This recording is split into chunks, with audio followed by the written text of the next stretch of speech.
Avant tout, je tiens à tous vous remercier d'être venus ce soir pour la rentrée du LET, voilà, qu'on a pensé comme un moment festif et qu'on voulait aussi introduire par ce moment d'échange, de discussion autour de 5 livres qui ont été produits par les équipes du laboratoire Espace Travail. Donc vraiment un grand merci à vous tous et toutes. Alors pour mémoire, hein, le laboratoire Espace Travail est créé en 1978 par Thérèse Evet et François Lautier, avec à l'origine des recherches qui étaient dédiées aux espaces dédiés à l'activité de travail. Alors rapidement, les thématiques de recherche ont évolué pour aborder de façon assez large les modes de pensée et d'action des différents groupes sociaux impliqués dans la conception, la fabrication et la gestion des espaces construits ou aménagés, avec 3 axes de recherche qui portaient sur les activités de transformation de l'espace, sur les espaces et leurs usages, et également sur la médiation, la diffusion et la représentation du travail d'architecture et d'urbanisme. Alors le LET aujourd'hui, c'est une trentaine de personnes avec au moins 15 personnes qui préparent des thèses, ce qui souligne aussi l'intérêt du LET pour la formation à la recherche par le travail de thèse. Et d'ailleurs, vous le verrez ce soir, 2 des livres portent là-dessus, celui de Ségolène Charles qui est issu d'un travail de thèse, et le livre sur le doctorat en CIFRE qui fait un retour réflexif sur cette modalité d'encadrement des thèses. Alors le travail du LET se caractérise aussi par une activité collective de recherche. 3 des livres de ce soir sont des ouvrages collectifs. Et cette question du travail collectif me donne l'occasion de nous rappeler Isabelle Grudet, qui a été quand même directrice du LET depuis 2018, qui nous a quittés en début d'année et qui sera largement mentionnée ce soir, puisqu'elle a été extrêmement active dans cette production collective. Elle a été meneuse de cette activité partagée de recherche. 2 des ouvrages présentés ce soir ont été co-coordonnés avec elle. Donc évidemment, on pense énormément à elle et à la marque qu'elle laisse sur tous nos travaux collégiaux.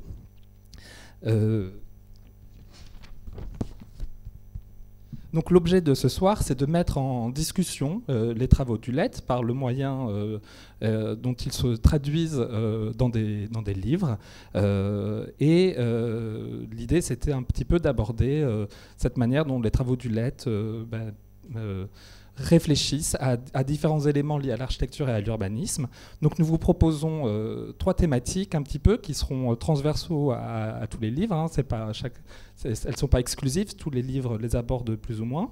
Les thématiques, c'est la question de la transformation de la ville au sens large, la question de l'évolution des savoirs et des métiers de l'architecture et de l'urbanisme, et enfin les liens entre l'activité de recherche et les mondes professionnels. Donc les 5 livres sont évidemment présentés là, projetés. On veut remercier évidemment aussi toutes les personnes qui ont contribué à leur fabrication, les éditeurs, la Villette, etc. Et donc sans plus attendre, je passe la parole pour 5 minutes 2 fois à Jodelle et Michael Fenker pour nous parler de La fabrique de la ville en transition. Donc un ouvrage collectif publié en 2022 des éditions Quai et donc co-coordonné par Michael Fenker, Isabelle Grudet, Jodelle Zettler-Willéger. Merci Guillaume pour cette introduction. On va essayer de tenir. Alors peut-être dans un premier temps revenir sur les origines de cet ouvrage. En fait, c'est vrai qu'au départ, l'ambition initiale de ce livre était de refléter un nouveau cycle de travaux qui s'est engagé à partir du milieu des années 2000 au LET, avec l'importance prise par la dimension urbaine donc dans nos recherches, et aussi un intérêt porté par les effets de la montée en puissance des enjeux du développement durable dans le domaine de l'aménagement du cadre bâti. Alors, cette évolution dans nos travaux, en fait, elle est aussi allée de pair avec une implication forte du laboratoire, à la fois dans la préparation et dans la réponse à des premiers grands appels d'offres publics de recherche qui s'appelait le projet urbain négocié, activité d'experts et de coopération interprofessionnelle, concertation, décision, environnement, et aussi une implication forte du laboratoire dans des politiques publiques, comme par exemple la politique écoquartier. En fait, on a souhaité, à la fin des années 2010, tirer des enseignements de ces travaux et aussi être finalement une illustration produire une illustration de l'évolution des pratiques de recherche de façon plus large dans le champ de l'architecture, avec le développement des études doctorales, les partenariats avec des structures professionnelles et avec la société civile. Donc aussi, on le verra, en fait, dans les contributions, il n'y a pas que des chercheurs du LET, mais il y a aussi tout un ensemble de personnes qui sont issues de ces différents mondes avec lesquels on a collaboré. Alors, cet ouvrage, il traduit aussi, il met en exergue trois grandes thématiques qui sont assez représentatives de l'identité du laboratoire, à savoir le travail sur les processus de projet, sur l'évolution des expertises et des formes d'apprentissage, et aussi sur les dynamiques de médiation ou de médiatisation. Alors, si pour cette première élément de présentation, j'insisterai sur le titre qui, pour nous, était une façon de questionner le glissement au cours des années 2020 de la notion de ville durable à celle de ville en transition. Et aussi de s'interroger sur le succès croissant du terme de fabrication. À cet égard, dans le titre du livre, on utilise le terme de fabrique pour marquer aussi une forme de recul critique que les auteurs ont cherché à prendre autour du questionnement général suivant, finalement, qui traverse l'ensemble de l'ouvrage. C'est dans quelle mesure et dans quelles circonstances l'usage récurrent des notions de fabrique et de transition qui sont souvent associées depuis une quinzaine d'années reflète-t-il des modifications structurantes et structurelles dans la manière d'aborder la transformation des espaces, avec une volonté de davantage tenir compte de l'existant et de trouver des solutions propres à chaque situation, ou bien ces termes servent-ils à masquer l'accélération de logiques de marché dans le développement et la gestion des villes via un principe d'innovation qui a une connotation entrepreneuriale, qui certes met en avant la singularité des démarches qui sont développées, mais sans forcément renoncer à une logique productiviste. Donc voilà, c'est les deux grandes questions, on peut dire, que met en tension cet ouvrage. Alors, pour présenter un peu plus les différents éléments qu'on trouve dans l'ouvrage, les différents articles, donc il y a d'abord une introduction qui développe justement un peu cette discussion que Jodelle vient d'esquisser. L'ouvrage ensuite est structuré en trois parties pour appréhender donc la manière dont les sphères politiques, professionnelles, citoyennes, scientifiques et médiatiques se sont mobilisées depuis les années 2000 pour négocier la prise en considération de la question du développement durable et puis de la transition écologique. Donc la première partie examine la périodisation et les modalités d'appropriation des termes de la durabilité. Et donc la question se pose dans quelle mesure et comment et quand les médiateurs sur la scène française se sont saisis de ces thèmes et ont servi d'initiateurs, de relais ou de freins à ces impératifs. Et donc dans cette partie, on a 4 terrains qui sont investigués. Il y a un premier qui est les agences et les équipes de pluridisciplinarité impliquées dans l'appel à projet du Grand Paris et l'atelier international du Grand Paris. Donc cet article est rédigé par Guillaume Duranel. On a ensuite comme terrain des revues professionnelles en architecture et en urbanisme qui sont investiguées par Béatrice Durand. Et troisième article porte sur les interactions et les discussions et les réflexions des chercheurs du réseau scientifique Rameau, un article rédigé par Élise Macaire et Isabelle Grudet. Et enfin, on s'intéresse au corps des ingénieurs du Centre scientifique et technique du bâtiment, pour voir aussi, eux, comment ils cherchent à se positionner par rapport à une propension à normaliser la question du développement durable. Donc c'est un article rédigé par Nadine Rodil. La deuxième partie de cet ouvrage s'intéresse aux ingénieries de projet en tant que démarche opérationnelle et technique, donc qui consiste à mobiliser des systèmes d'acteurs, des experts, des expertises et à coordonner, prescrire, réaliser des études. Et donc la question posée est comment les injonctions à la ville durable et à la participation se sont déclinées dans ces opérations. Deux premiers articles sont consacrés à des objets phares des politiques urbaines et développement durable, la question de l'énergie dans l'article de Roberta Morelli et l'aménagement des espaces publics dans celui de Yasmina Driss et Olivier Ansart. Dans un troisième article, Jennifer Léonet questionne les conditions d'implication des concepteurs, donc notamment des architectes, dans les opérations ayant une ambition forte en matière de participation. Et puis, le dernier article de cette partie, Lydie Lègle, Taoufik Souami et Jodel Zetlaoui-Léger s'interrogent sur les liens et les tensions qui peuvent y avoir entre les objectifs et les dispositions adoptées dans le cadre des politiques nationales et les dynamiques de projets locaux à partir donc de leur éclairage qui porte sur les démarches d'évaluation dans le cadre du label Écoquartier du ministère de l'Environnement. Et puis, la troisième partie de l'ouvrage aborde la fabrique de la ville durable ou en transition sous l'angle de la transformation des compétences et des savoirs professionnels, citoyens, politiques, dans la durée, donc à long terme, et notamment aussi comment ça dépasse une opération singulière et peut influer sur les pratiques, sur les expertises, même sur les orientations des politiques publiques. Et là, on a aussi 4 articles dont le premier se questionne autour d'une visée de normalisation des pratiques de travail dans une agence d'architecture et d'urbanisme à travers un processus de certification ISO 9001.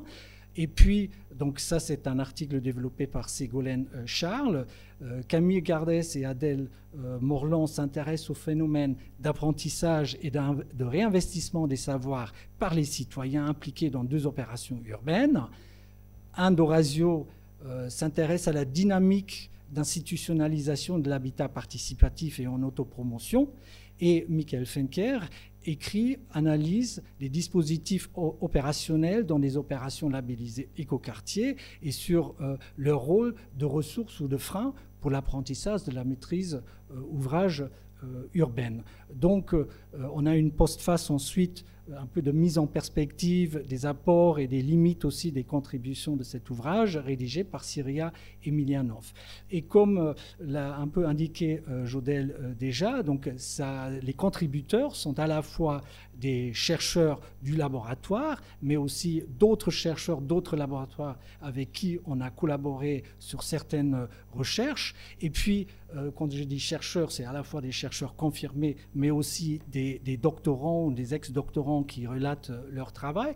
Et puis aussi un représentant de la société civile qui a été un des co-auteurs de l'article, donc avec Yasmina Driss. Je te laisse... Il me reste quelque chose ou rien du tout? Ça te fait dire quoi un tout petit peu, monsieur le censeur? 1 minute? Non, alors, je vais vraiment hyper synthétiser.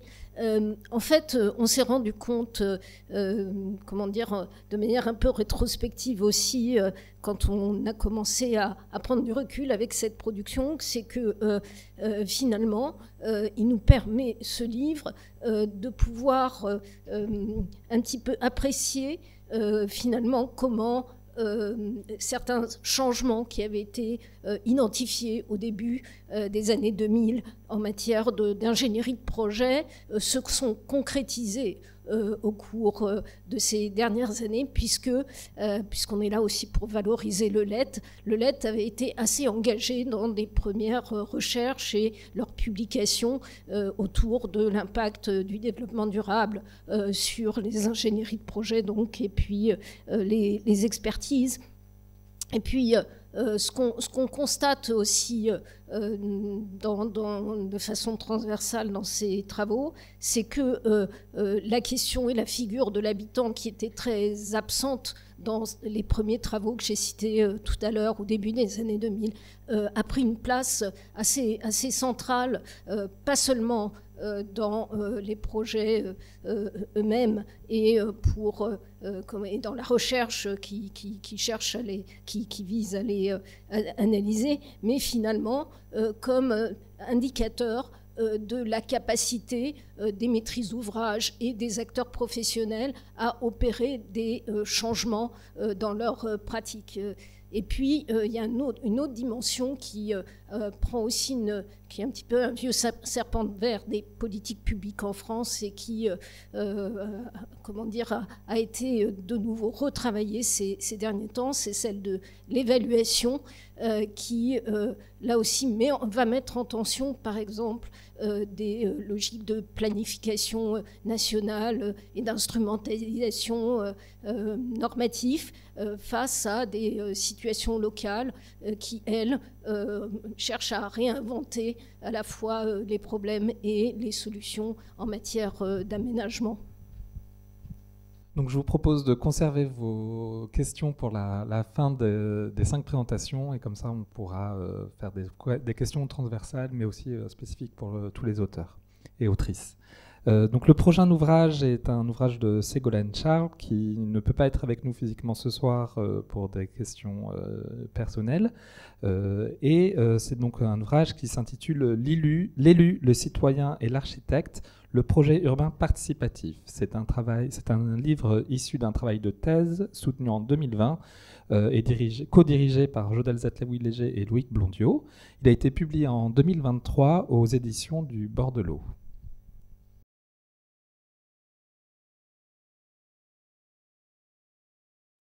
Bonjour à toutes et à toutes. Je suis malheureusement désolée de ne pas pouvoir être présente ce soir puisque j'attends un heureux événement dans quelques temps et donc la santé et celle du bébé m'ont un peu contrainte à rester au chaud à Nantes.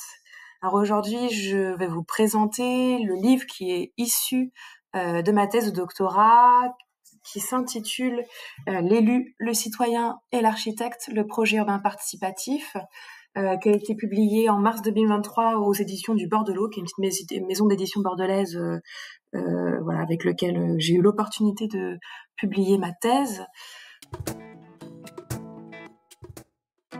Et donc, à l'issue de ma thèse en 2020, donc j'avais travaillé sur l'élu dans le projet urbain participatif lorsqu'il endosse ce rôle de maître d'ouvrage. C'est une thèse que j'avais réalisée donc en CIFRE, c'est-à-dire que j'étais à moitié au sein d'une agence d'architecture et d'urbanisme nantaise qui menait des projets en particulier en contexte des petites villes et bien sûr au sein du laboratoire Espace Travail, à la fois parce que c'était des enjeux, comprendre cet élu maître d'ouvrage, c'était des enjeux opérationnels, c'est-à-dire que très souvent dans le projet urbain participatif, on sait jusqu'à récemment, ça a quand même évolué depuis, intéressé aux citoyens, au sujet du citoyen, sans vraiment aller s'interroger sur tous les jeux d'acteurs qui pouvaient évoluer autour. Bien sûr, avant ma thèse, il y a eu des travaux, entre autres portés par Jodelle, aussi à travers la thèse qu'avait menée Camille Gardès à l'IUP, il y avait des travaux, voilà, et donc dans cette volonté de comprendre les jeux d'acteurs qui s'opéraient et qui n'étaient pas forcément au regard d'un projet urbain qui impliquerait des habitants, ce qui se remarquait au sein de l'agence dans laquelle je travaillais, c'était que finalement c'était pas l'habitant, c'était pas le citoyen le problème, mais c'était l'élu. Alors quand je dis problème, disons que c'était en tout cas un obstacle ou en tout cas un rôle avec lequel les professionnels avaient du mal à composer ou même à comprendre. C'est comme ça qu'est née cette thèse, et donc le livre, c'est vraiment d'un point de vue très opérationnel, et puis d'un point de vue académique, l'élu est très très observé en sciences politiques à l'échelon national, est très observé lorsqu'il endosse le rôle de maître d'ouvrage dans les métropoles, mais finalement, en tout cas, ça a évolué vraiment depuis, mais en 2014, lorsque j'ai commencé ma thèse, finalement, la question des petites villes, c'était un peu un sujet désuet, et même donc vraiment le principe de la thèse et du livre, finalement, c'était vraiment d'aller interroger à la fois les spécificités d'une démarche participative dans un contexte de petite ville, comprendre la position de l'élu lorsqu'il endosse ce maître d'ouvrage du projet participatif, comprendre les leviers de mise en œuvre côté praticien et quelles relations s'effectuent entre les élus qui mandatent les concepteurs, donc que ce soit urbanistes, architectes principalement, dans un projet urbain, et un projet urbain d'autant plus participatif, donc qui implique les habitants. Dans sa composition, le livre s'intéresse vraiment à la notion revient sur la notion de petite ville, c'est la question de notre territoire qui a été jusque longtemps délaissé.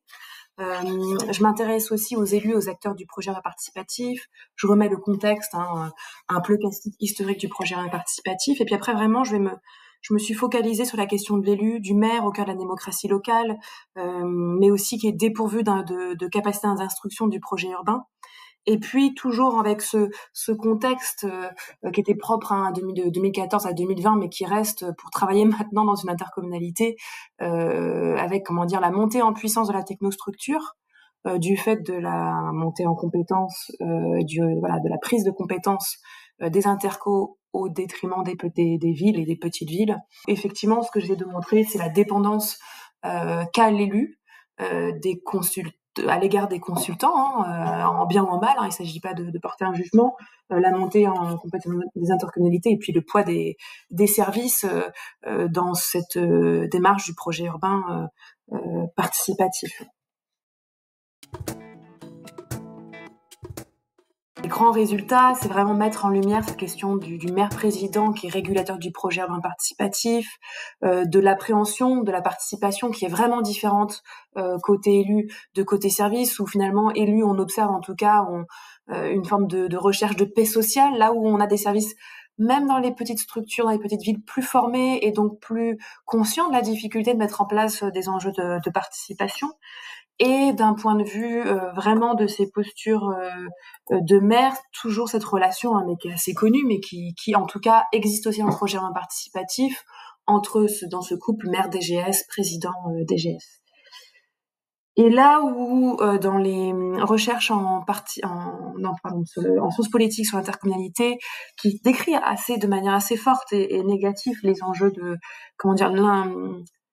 les aspects négatifs de l'intercommunalité, en tout cas dans mon travail, se pose quand même la question de l'apport de cette intercommunalité en termes de moyens humains, en termes de ressources, en termes d'ingénierie de la participation, là où finalement lorsque l'architecte, l'urbaniste ou le consultant de manière générale dans les petites villes se trouve dépourvu d'un interlocuteur qui finalement est à la fois en capacité d'élaborer une commande précise, clair par rapport aux besoins à la fois politiques et techniques, et qui ne comprend pas que finalement la participation c'est pas des post-it, mais on n'est pas sur des cocottes en papier comme j'ai pu l'entendre dans la pratique, mais bien sûr une compréhension des enjeux des jeux d'acteurs, une compréhension des enjeux de programmation et d'aller-retour extrêmement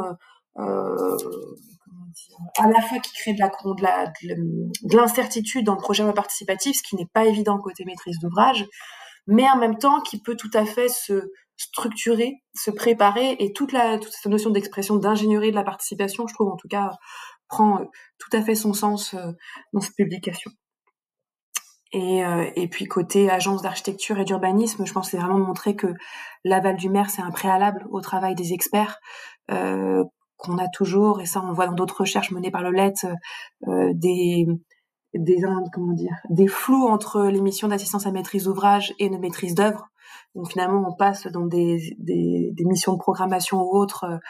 Et puis finalement, que l'enjeu, c'est de comprendre les jeux d'acteurs pour un expert, et que ce soit élu ou architecte, il y a un réel enjeu à changer de posture lorsqu'on souhaite mettre en place un projet d'urbain participatif, et que ce changement de posture demande des compétences à la fois de côté élu, qui sont de manière générale très peu formés, ce qui est pour plein de raisons qui peuvent tout à fait s'entendre, mais côté architecte, que la participation prenne pleinement, enfin en tout cas moi c'est vraiment ce que j'ai envie de défendre, prenne pleinement sa place dans les écoles d'architecture, ou en tout cas dans la pratique des architectes, et comprendre qu'on est sur quelque chose de sérieux qui peut vraiment aller valoriser et développer les palettes de compétences qu'ont déjà les architectes, là où très souvent dans le monde de la participation en urbanisme ou en architecture, ce sont des agences de communication qui ont les marchés.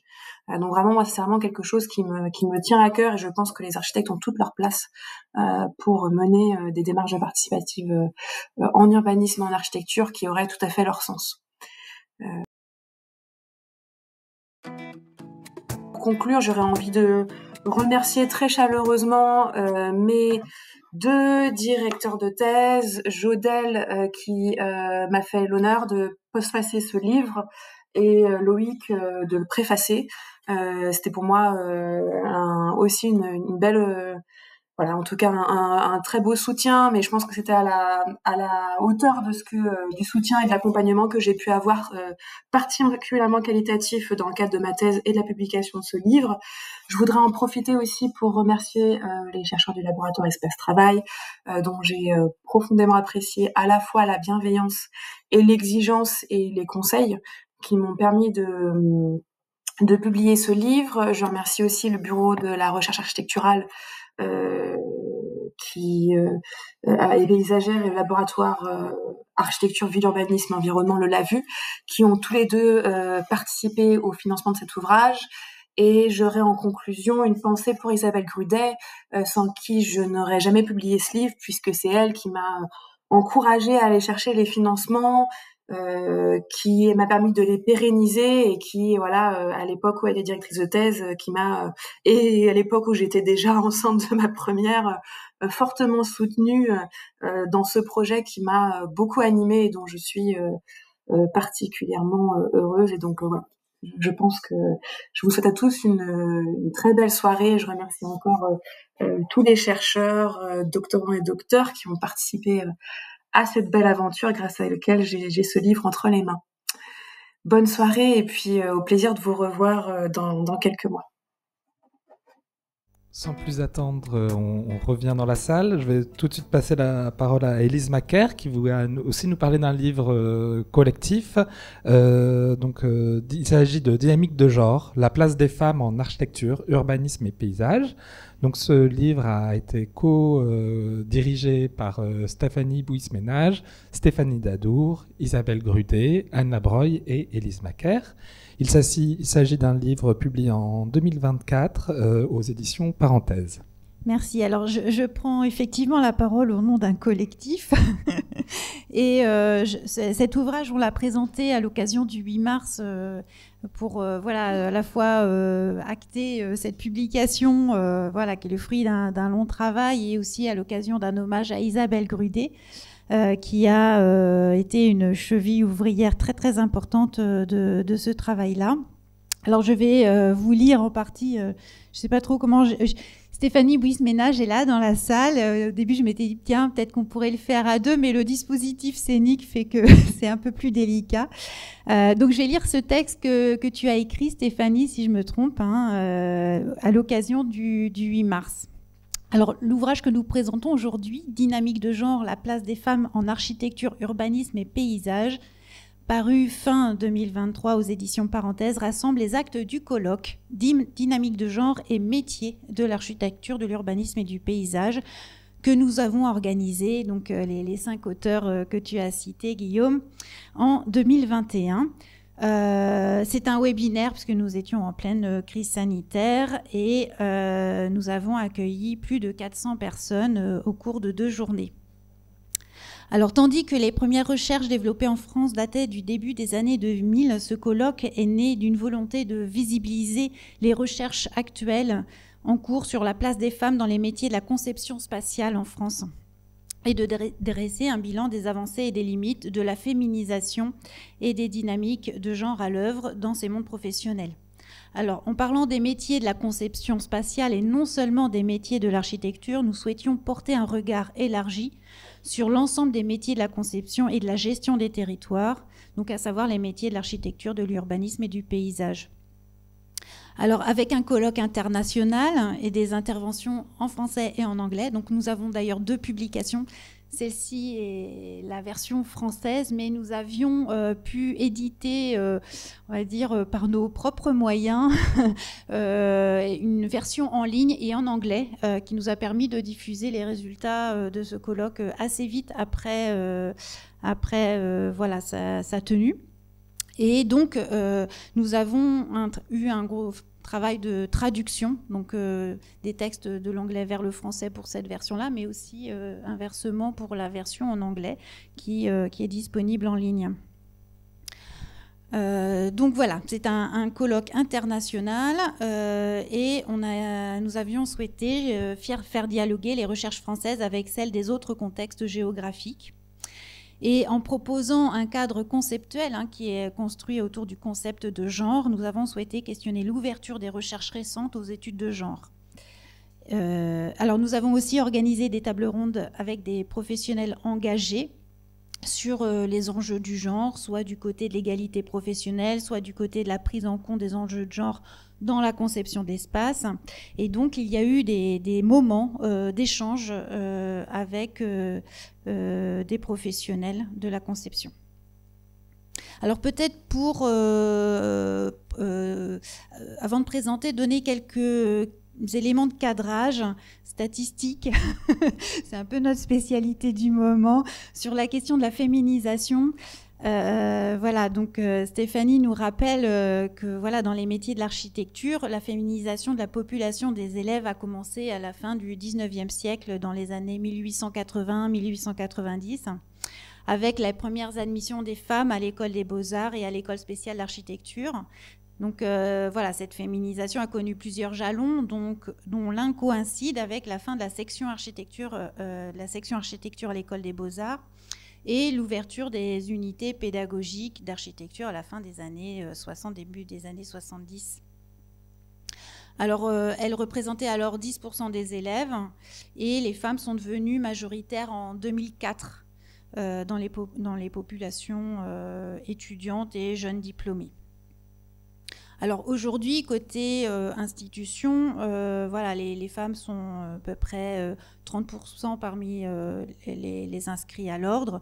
Dans la population globale, on est à peu près à 50% de femmes, 50% d'hommes. Alors voilà. Donc, cette vision assez claire qu'on est en train de consolider en ce moment sur les architectes n'est pas autant chez les urbanistes et les paysagistes parce qu'on n'a pas des systèmes qui nous permettent de bien saisir, en fait, voilà, sur le plan quantitatif, quelles sont les dynamiques de ces populations-là. Et donc, un travail prochainement effectué au sein du réseau Rameau permettra peut-être de clarifier les dynamiques de genre aussi dans ces autres professions à travers des aspects aussi quantitatifs. Alors, pour le colloque, on avait constitué un conseil scientifique voilà, qui disait notre volonté de nous ouvrir aux différentes disciplines, mais aussi à l'international. Voilà, donc je les cite rapidement: Lucille Biarotte, Véronique Biot, Karen Bowie, Pierre Chabard, Olivier Chadouin, Marie Châtelet, Katharina Franchini, Charles Gadea, Alice Kering, Nathalie Lapère, Niki Lefeuve, Catherine Marie, Delphine Naudier, Frédéric Patureau, Rebecca Rogers et Corinne Sadoc. Donc nous étions voilà, un collectif de 5 personnes, mais très très entourés par tout un groupe de personnes qui nous ont aidés à structurer ce colloque. Alors beaucoup des membres ont contribué à l'animation d'ailleurs des sessions et des tables rondes.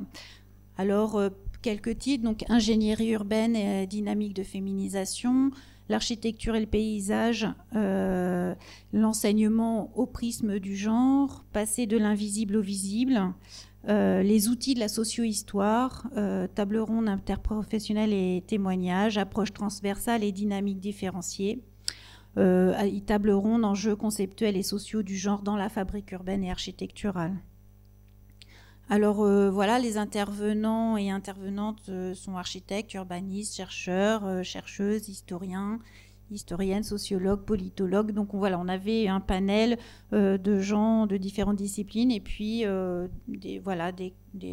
de France, Allemagne, Belgique, Grande-Bretagne, Italie, États-Unis. Alors voilà, la publication rassemble les interventions dans ce colloque.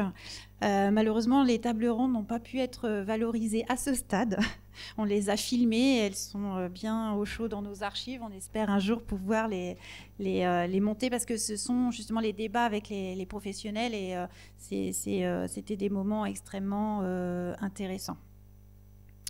Alors, s'il est difficile de résumer le propos d'un ouvrage rassemblant des communications très diverses, Isabelle Grudet et Stéphanie Dadour ont très justement dégagé des thématiques transversales dans le propos introductif de l'ouvrage que nous résumerons ici. Donc, la question de l'invisibilisation et de la visibilisation des femmes est abordée de manière récurrente dans cet ouvrage. Le phénomène s'applique d'une part aux femmes ayant exercé en collaboration, mais dans l'ombre de leur mari, comme Alessandra Renzulli et son équipe l'expliquent au sujet des femmes associées à des hommes auréolés du prestigieux Pritzker Prize, ou comme l'équipe Giulia Ladelfa l'explique au sujet de Liselott Ungers. Voilà. Cette question s'applique d'autre part, à contrario, aux femmes architectes et ensemblières qui sont visibilisées par certains organes de la presse spécialisés à la fin des années 20, tandis que les femmes s'insèrent dans le milieu professionnel de l'architecture. Donc Elise Keuring analyse les enjeux et ressort de cette visibilité soudaine. Mais cette question de la visibilisation se mêle à celle aussi des représentations. La prise en compte du genre permet de complexifier les images et représentations de la profession en mettant à jour des groupes discriminés. Stéphanie Bouis-Ménage montre la quasi-exclusion des femmes de nationalité étrangère parmi les diplômées inscrites à l'ordre des architectes, où Tania Popelreuter révèle combien les recherches sur l'histoire des femmes architectes exilées contribuent à une révision de l'histoire canonique. Il faut me dire, hein, c'est ça, il me reste mal. Alors, la féminisation des disciplines sont aussi étudiées. Par exemple, Bernadette Blanchon regarde l'apport de certaines femmes paysagistes au renouvellement de la formation de la profession de paysagiste. Lucille Bierroth regarde le phénomène de féminisation au sein d'un service technique d'aménagement de la ville de Paris. La question de la formation est scrutée aussi par d'autres auteurs. Je vais un peu plus vite, je vous laisserai regarder attentivement le détail des contributions, mais voilà, notamment par une chercheuse qui s'est intéressée à une pédagogie qui intègre la question du genre. D'autres se sont intéressés aux lieux de formation, notamment les écoles qui reproduisent en quelque sorte la hiérarchisation et la division genrée du travail qui va se retrouver après dans la suite des carrières des personnes. Et d'autres chercheurs regardent aussi cette question, par exemple, des lieux comme le chantier qui peuvent cristalliser des inégalités. Alors, et c'était aussi notre intention, c'était de regarder les questions méthodologiques, c'est-à-dire regarder les questions de genre. Pour nous, c'était pas évident. Voilà, on vient de la sociologie du travail, des professions. Enfin voilà, on n'était pas forcément très acculturés aux études de genre.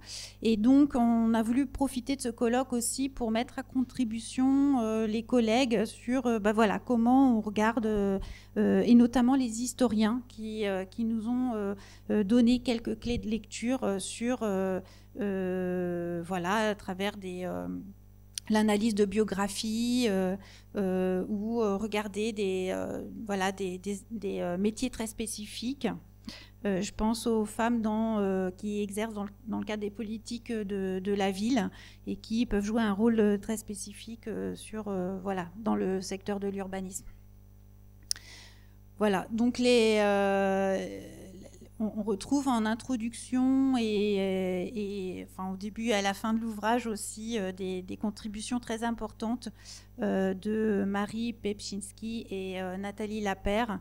La première qui présente une exposition qui a fait date en Allemagne, Frau Architekt, et puis Nathalie Lapère qui une grande spécialiste des études de genre et qui connaît bien le milieu des architectes et qui revient dans un article en conclusion sur le genre de l'architecture et sur ce concept de genre et comment il éclaire notre réflexion. Voilà, je vais m'arrêter là. Merci beaucoup pour ces efforts de concision et c'est aussi pour vous donner envie de poser des questions pour la suite. Donc le 4e ouvrage que nous allons aborder ce soir s'intitule « Les architectes au défi de la ville néolibérale ». Il a été rédigé par Véronique Biot, publié en 2021 aux éditions Parenthèse. Cet ouvrage a été aussi mentionné par le prix de l'Académie d'architecture pour le prix du livre d'architecture. Merci. Alors, c'est un ouvrage qui est tiré de mon travail d'habilitation à diriger des recherches. Donc, c'est un exercice universitaire qui suggère de revenir sur des travaux conduits tout au cours de sa carrière de chercheur et d'en faire une synthèse.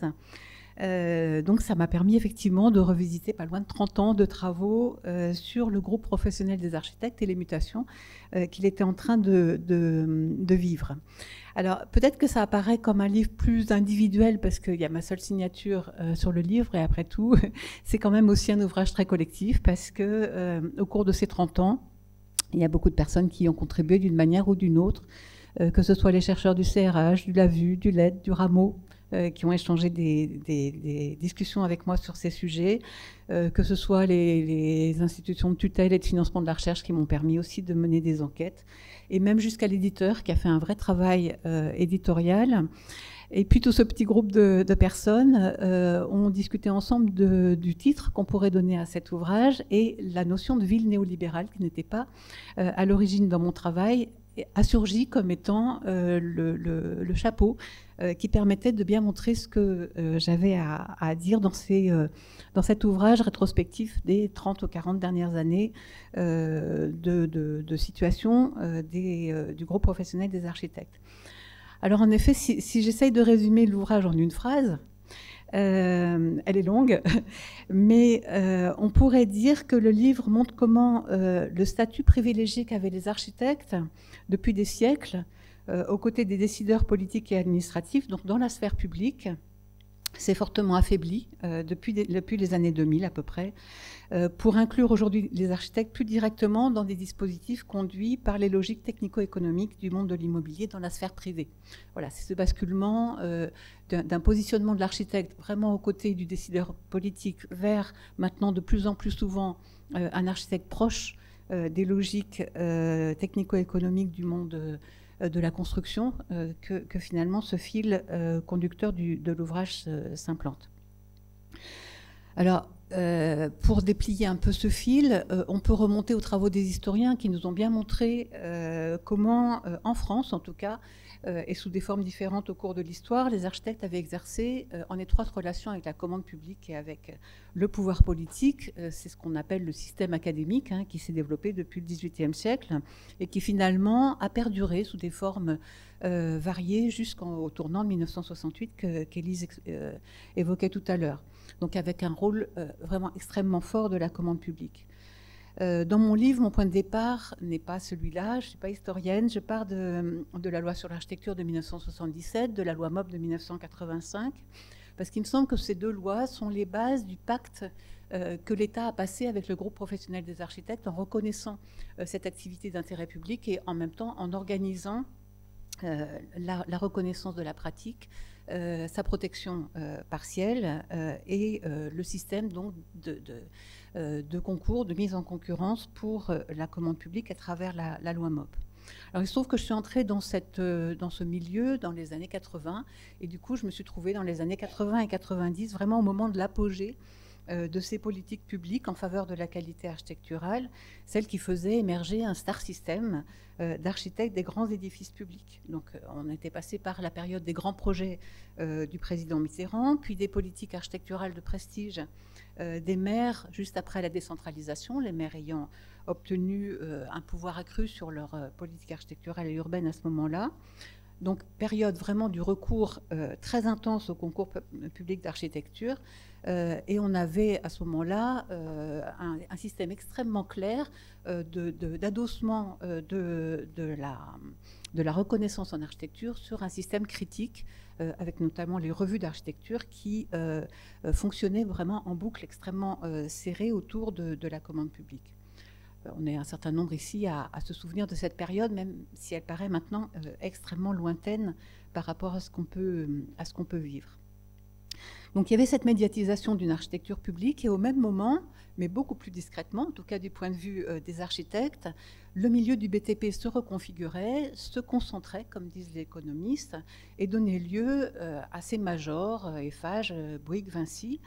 Et c'est crucial, d'une part parce que ces entreprises qui arrivent en tête au niveau mondial en termes de chiffre d'affaires sont puissantes et organisées, mais c'est crucial aussi parce que ces entreprises ensemblières, pour reprendre l'expression de Dominique Lorrain, ne se cantonnent plus à la construction, mais qu'elles s'implantent sur toute la chaîne de la production, depuis la promotion immobilière et l'aménagement jusqu'à l'entretien, la gestion immobilière, ainsi que les services urbains. Donc on a vraiment la reconfiguration d'un pouvoir autour de ces entreprises ensemblières. Alors pour moi, le tournant se situe autour des années 2000, moment donc où les architectes sont confrontés à ce contexte d'action marqué par des injonctions à la fois économiques, avec cette structuration du milieu du BTP, et environnementale, avec le début de la lutte contre le changement climatique, qui remet fortement en cause, bien sûr, les modalités, les échelles d'intervention, les temporalités dans lesquelles sont pris les projets architecturaux et urbains. La question de la dette publique, la gestion de la dette publique, réduit drastiquement la commande publique d'architecture. On a un certain nombre de courbes qui nous montrent cette dégringolade, et on voit s'imposer, je ne les décrirai pas, mais les préceptes de ce qu'on a appelé le New Public Management, donc qui est vraiment une forme néolibérale tout à fait claire de gestion de l'administration publique. Alors on a pu observer, et j'étais amenée à faire des enquêtes, on a pu observer l'arrivée en France du dispositif des partenariats publics-privés, donc sous la forme en France des marchés, puis des contrats de partenariat avec l'ordonnance de 2004, très représentative de l'influence de ce mode de pensée néolibéral et du New Public Management. Les agences d'architecture françaises qui ont été partie prenante de ces contrats de partenariat ont bien perçu à quel point les ressorts de la commande publique traditionnelle n'avaient plus cours dans ces montages. Les questions financières, assurantielles étaient déterminantes, l'expression architecturale, l'insertion urbaine n'étaient généralement plus, les critères dominants dans le choix des projets. Alors en tant que tel, les partenariats publics-privés ne se sont pas énormément développés, ni d'ailleurs en Grande-Bretagne, dont on avait emprunté le modèle. Mais malgré tout, ces principes du contrat global, dans lesquels les concepteurs sont associés aux entreprises, se sont beaucoup diffusés dans les marchés globaux de performance, dans les marchés de conception-réalisation. Et pour les commandes publiques de moindre importance, les modalités de désignation des architectes, sur la base du montant des honoraires plutôt que sur celle d'un projet, se développent aussi en France comme à l'étranger. Donc il y a bien sûr cette montée des logiques économiques, y compris dans la commande publique. Alors, du côté de la maîtrise d'ouvrage privée, qui représente maintenant plus de 75% des marchés des architectes, un certain nombre d'évolutions ont été aussi tout à fait patentes. Le resserrement de la gestion du projet autour de la maîtrise du risque économique, financier, la question de la financiarisation du logement. Il y a eu des travaux spécifiques sur ces questions, notamment avec les dispositifs de défiscalisation, qui font du logement un produit d'investissement locatif. Alors tout cet ensemble d'évolutions assez rapides, puisqu'on parle des 20 dernières années, a remis en cause non seulement pour les architectes eux-mêmes, mais pour leurs partenaires directs, pour la société dans son ensemble, la représentation canonique de l'architecte, auteur de grands projets publics, bénéficiant d'une certaine autonomie dans son expression stylistique, et la vocation un peu individualiste du métier, liée à cette image de l'architecte créateur, se confronte de plus en plus aux réalités d'un environnement de plus en plus organisationnel. Donc en France, on a un tissu dans lequel 78% des entreprises d'architecture sont composées de l'architecte seul, sans salarié, et on voit bien que ce modèle n'est plus celui qui convient le mieux dans cette structuration organisationnelle autour de très gros acteurs très compétents dans les différents aspects en fait, de la maîtrise, de l'aménagement et de la construction. Donc la spécialisation des tâches conduit à multiplier les intervenants dans le processus de conception, et la conception architecturale elle-même est de plus en plus une activité collective. La synthèse devient un enjeu dominant, notamment avec l'arrivée du BIM.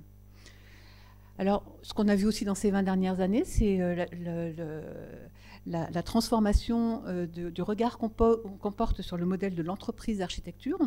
On en fait moins un tabou, la question du management est posée, on en parle de plus en plus facilement, la question des incubateurs, etc. Et de plus en plus, les architectes se perçoivent et se reconnaissent comme agents économiques au plein sens du terme.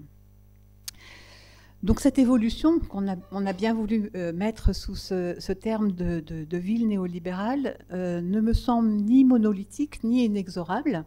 Et des alternatives se dessinent qu'on a pu observer notamment à travers la question de la place des architectes dans l'habitat participatif, qui est un exemple justement d'alternative à ce rouleau compresseur de la ville néolibérale. Ces alternatives existent et voilà, on a continué à travailler sur celle-là à travers ce travail qu'on a mené pour ce qu'on a appelé CMA Archi et qui porte sur les pratiques atypiques de l'architecture, et on va continuer à travailler sur les autres manières finalement pour les architectes de se positionner dans ce contexte. Voilà, puisque j'ai plus qu'une minute, je pense que je vais peut-être m'arrêter là. Juste en disant que ces mutations travaillent en profondeur les représentations du métier et ouvrent tout un tas de questions. Pour moi, il y a probablement la question de redéfinir ce que c'est que de faire de l'architecture, quelles sont l'utilité, la responsabilité sociale des professionnels de l'architecture. Pour moi, ce contexte actuel est un moment d'ouverture, je le trouve plutôt stimulant. C'est un moment de réajustement de l'architecture avec les défis de la société. Ça me semble donner un nouveau sens aux coopérations entre les chercheurs et les mondes professionnels. Et donc, c'est quelque chose qui me semble plutôt intéressant du point de vue des chercheurs. Eh bien, merci énormément pour cette transition vers le dernier ouvrage de ce paysage de livres fait par le LET. Donc, je vais passer la parole à Margot pour nous parler d'un livre qui s'intitule « Le doctorat en CIFRE, une expérience partenariale ». C'est un livre qui a été co-dirigé par Véronique Biot, Michael Fenker et Jodel Zetlaoui-Léger.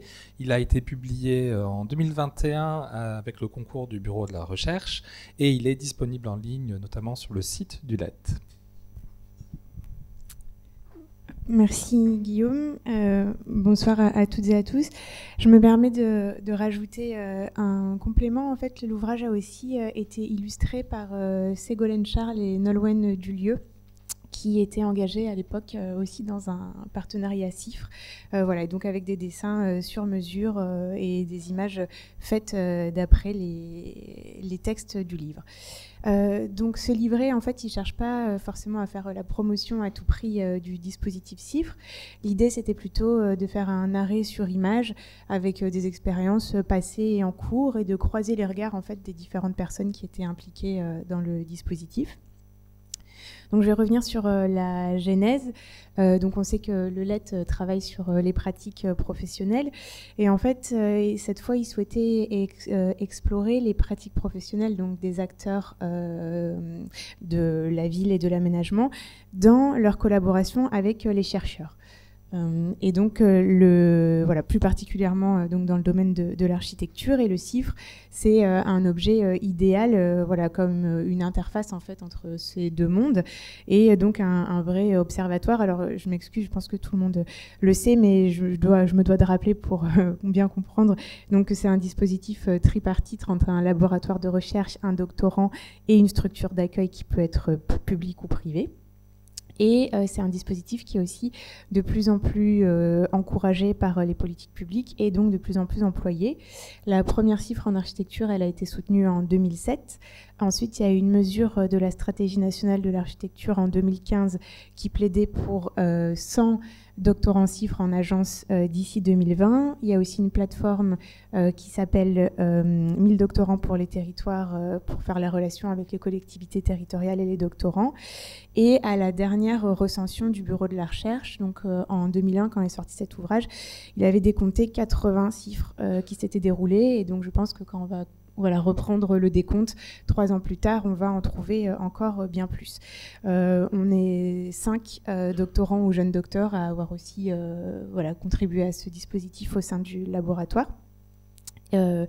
Et donc, pour explorer ces liens entre acteurs professionnels et chercheurs, le laboratoire avait organisé donc 3 séminaires entre 2017 et 2019 pour réunir des témoignages et des retours d'expérience en fait de toutes les parties. Donc, il y a eu 10 doctorants et jeunes docteurs interrogés, 8 structures d'accueil qui étaient à la fois des agences d'architecture, mais aussi des entreprises spécialisées, notamment dans la programmation ou les services urbains. 5 représentants d'organismes engagés dans l'accompagnement du dispositif, tels que le BROP, la NRT ou encore l'association Bernard Grégory. Et il a été aussi mené 4 entretiens complémentaires auprès de directeurs de recherche qui encadraient des thèses en CIFRE. Voilà. Donc, je vais revenir maintenant sur la structuration en fait du livret, donc qui se fait en 3 parties et sur le mode chronologique de la mise en place d'une thèse en CIFRE. Donc, la première partie, elle parle du montage à travers les rencontres, la constitution du partenariat, en cherchant à savoir donc quelles sont les attentes associées à ce partenariat du point de vue de chaque acteur. La deuxième partie, elle parle du déroulement des interactions, donc quels sont les enjeux, les difficultés rencontrées, les types de tests qui sont menés dans le cadre de ce dispositif. Et la troisième, des effets, donc au-delà de l'interaction, quelles traces en fait laisse le dispositif chez les acteurs et comment se prolonge ou non le partenariat. Donc, selon moi, il y a 3 choses à retenir donc de ce livret. C'est qu'il balaye un grand nombre de sujets très variés. Il y a par exemple des argumentaires dans la mise en place du partenariat qu'on peut trouver, des questions de transmission de compétences, de capitalisation aussi des expériences et des connaissances, ou encore la manière de restituer la recherche quand on est dans ce type de contrat particulier au niveau des questions de propriété intellectuelle. Le deuxième point, c'est que ça a permis de dégager en fait des étapes clés, les points de négociation et les précautions utiles à ce type de partenariat. Et mon troisième point, c'est que c'est fait de manière assez amusante, parce qu'en fait, il y a un jeu de chant et de contre-chant avec les verbatims donc de plusieurs acteurs, vous avez compris, donc des 3 acteurs du partenariat. Et donc, ça soulève aussi les représentations de chaque acteur sur le milieu universitaire et sur le milieu socio-professionnel. Alors, vous vous demandez peut-être pourquoi c'est moi qui présente l'ouvrage, puisqu'il a été écrit par Véronique Dio, Michael Fenker et Jodel Zetlaoui-Léger. Et je pense que je suis une bonne illustration donc, des bénéfices qu'on peut tirer de ce livret. Après le postmaster recherche que j'ai fait donc en immersion en lettres, j'avais exprimé le souhait de vouloir faire une thèse en CIFRE, mais je ne savais pas très bien comment ni avec qui. Et donc, en fait, ils m'ont proposé de travailler avec eux sur l'exploitation de cette trentaine d'entretiens et témoignages qui avaient été récoltés à travers une grille assez précise, en fait, pour permettre de comprendre les ambitions des acteurs, l'articulation de leurs attentes avec le projet de recherche, les bénéfices qu'on pouvait en tirer, mais aussi parfois les déconvenus, et les bilans de cette collaboration. Et donc, on peut imaginer combien ça a été précieux pour établir mon propre dispositif de CIFRE, à la fois comprendre les enjeux, anticiper aussi les situations dans lesquelles j'allais me trouver, puis parfois désamorcer certains conflits qui auraient pu avoir lieu. Et donc, sans surprise, ma CIFRE qui s'est déroulée de début 2021 à fin 2023 avec l'agence d'architecture Calque s'est très bien déroulée. Voilà. Et donc, il y avait aussi peut-être une deuxième raison au fait que je présente ce livret, c'est que ça m'a donné le goût aussi en fait de comprendre les spécificités de la recherche en CIFRE. Et donc j'ai essayé de poursuivre ces réflexions à travers donc 2 éléments. D'abord une enquête par questionnaire qu'on a menée avec 2 autres doctorants en CIFRE, Sophia Verguin et Pierre Bouillol, pour mieux comprendre en fait les effets des différents modes de financement sur les trajectoires des doctorants, et aussi voir de quelle manière ces derniers influençaient ou non la manière de faire de la recherche doctorale. Et donc, il y a ces résultats qui sont en ligne aussi, d'ailleurs, comme le livre ESIF que vous pourrez trouver sur Internet. Et on a aussi créé, donc, avec une dizaine de doctorants et docteurs en agence, le réseau METREA, pour méthodes et métiers de la recherche en entreprise d'architecture. Et donc le but, c'est de dresser une cartographie en fait, des pratiques et des méthodes de recherche et des différentes formes que ces recherches peuvent prendre en termes de mission, en termes de financement et en termes d'organisation.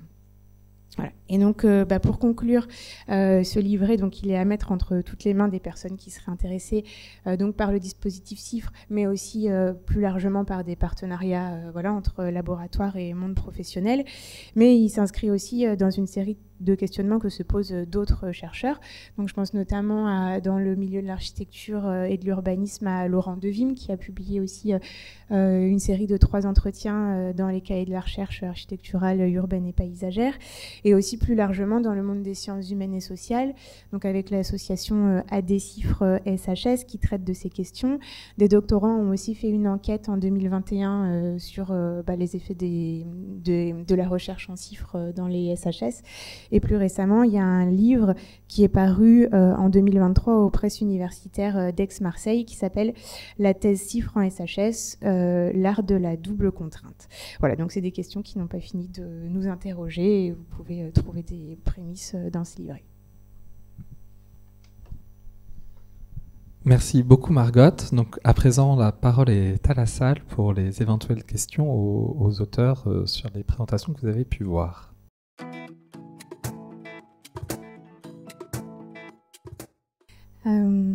En fait, c'est donc une enquête auquel ont répondu une 140aine de personnes. Et on avait voulu avoir des personnes qui avaient donc testé tous les modes de financement ou de non-financement. Et on a eu une répartition, une population à peu près égale en fait entre les personnes qui avaient eu un contrat doctoral, les personnes qui avaient bénéficié d'un contrat CIFRE et les personnes qui n'avaient pas été financées. Alors on avait fait des critères assez cadrés pour définir ce qui était un non-financement, etc. On avait interrogé ça justement par le prisme du genre. On a aussi interrogé ça à travers le salaire. Donc évidemment, les contrats CIFRE était la population qui sortait comme la mieux rémunérée. Aussi par rapport aux trajectoires des doctorants. Et donc les personnes qui faisaient un CIFRE étaient donc une moyenne d'âge autour de 28 ans et un peu moins âgées de mémoire que les contrats doctoraux et les autofinancements. Et il y avait aussi, on avait donc fait cette enquête par questionnaire, mais on avait quand même laissé la place pour des verbatims. Et donc, il ressortait que dans la manière de faire de la recherche et cette question de contrainte aussi qui est beaucoup posée quand même dans les CIFRE. Et d'ailleurs, cette enquête, elle a été menée parce qu'on avait répondu à un appel à candidature, un appel à communication de l'Université de Nanterre qui s'appelait la recherche sous contrainte. Que oui, donc il y avait quand même des contraintes qu'on connaît vis-à-vis de l'agence, que la recherche qui est mal comprise, etc. Mais on avait fait ressortir, des doctorants ou des docteurs avaient aussi exprimé le fait qu'ils s'étaient sentis contraints de certaines manières avec un contrat doctoral, par exemple. Voilà. Donc j'ai plus les verbatims en tête et les thématiques exactes, mais on peut les lire sur l'étude qui est assez courte de restitution qui fait 6 ou 7 pages.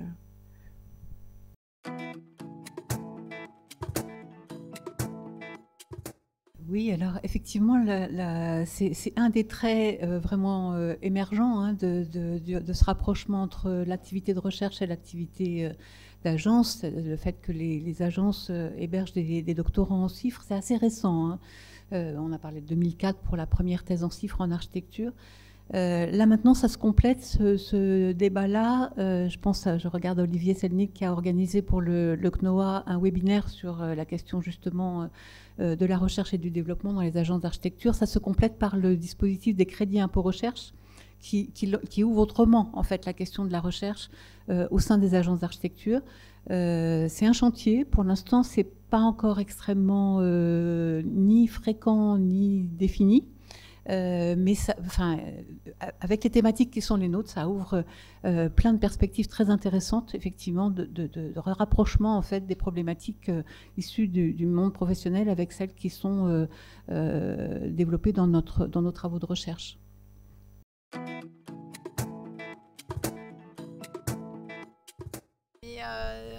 Enfin, je vais botter en touche, bien sûr, mais je trouve que travailler sur la question du genre, c'est très intéressant pour ça. Parce que ce que le genre éclaire, justement, c'est comment, en creux, à travers justement les rapports de domination, l'invisibilisation des femmes architectes, d'autres formes d'architectes existent et existent depuis longtemps au fond, mais qu'on connaît peu, qu'on peut faire l'objet voilà, d'histoires. Donc du coup, regarder les trajectoires des femmes architectes, leurs activités et mieux les connaître nous permet de mieux connaître l'architecte aussi dans d'autres formes que justement l'image qui est transmise, héritée, etc. Et la question du genre, c'est vraiment ça, c'est comment on re-questionne le stéréotype et on reconstruit un peu une représentation, on la déconstruit en quelque sorte, et ça permet, je trouve, en tout cas, tous ces travaux-là qui ont démarré en 2018 avec ce colloque et ce qu'on continue à explorer nous permet de participer de cette redéfinition. Voilà.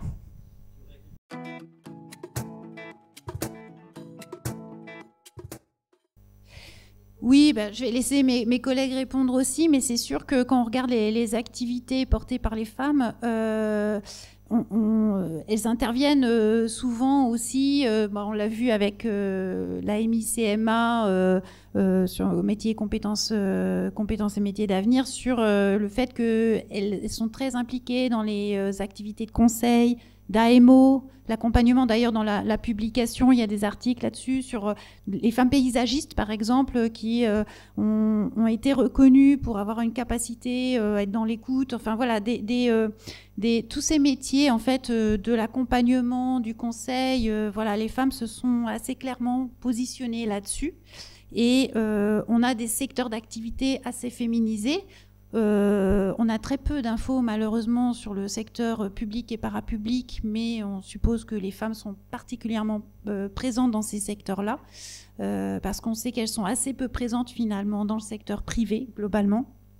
Donc, et comme on sait qu'elles sont maintenant assez nombreuses quand même dans les études et à être diplômées, voilà, il y a un vrai enjeu à aller chercher où sont les femmes, ce qu'elles font, etc., pour mieux connaître la profession dans sa diversité.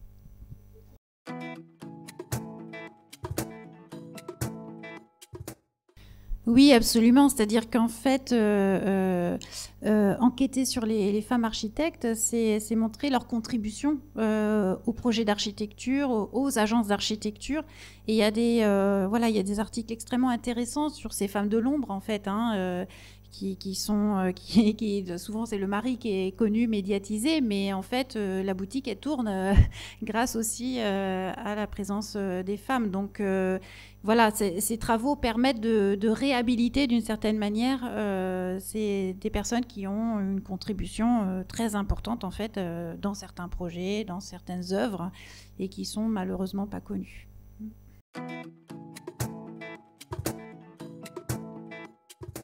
Qui est Olette est intéressant, c'est le fait d'avoir des profils de chercheurs qui soient des chercheurs praticiens ou des praticiens chercheurs.